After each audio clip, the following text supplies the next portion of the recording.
Hi, இன்னைக்கு நம்ம ஹிந்தியில் இருக்கக்கூடிய கடா அப்படிங்கிற வார்த்தையை மைம், தும், ஆப், ஹம், யக், வஹ், ஏ, வே போன்ற வார்த்தைகளோடு சேர்த்து வாக்கியத்தில் எப்படி அமைக்கலான்னு ஆங்கிலத்திலும் தமிழிலும் பார்க்கலாம்.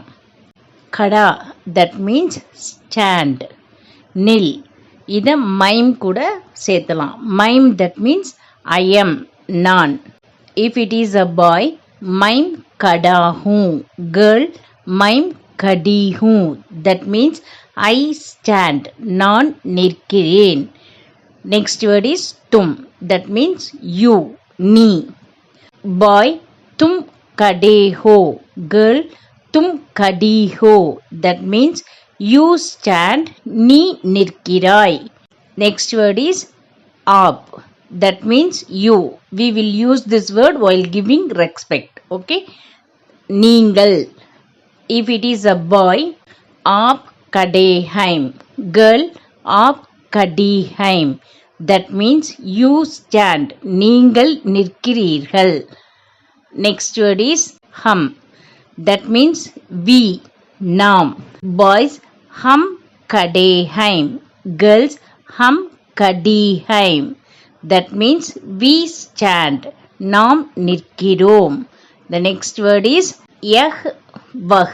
That means he, she, it. இவன், அவன், இவள், அவள், இது, அது. Now we will see the sentence. Boy, yah kada hai. Girl, yah kadi hai. Boy, vah kada hai. Girl, vah kadi hai. That means he stands, she stands, it stands.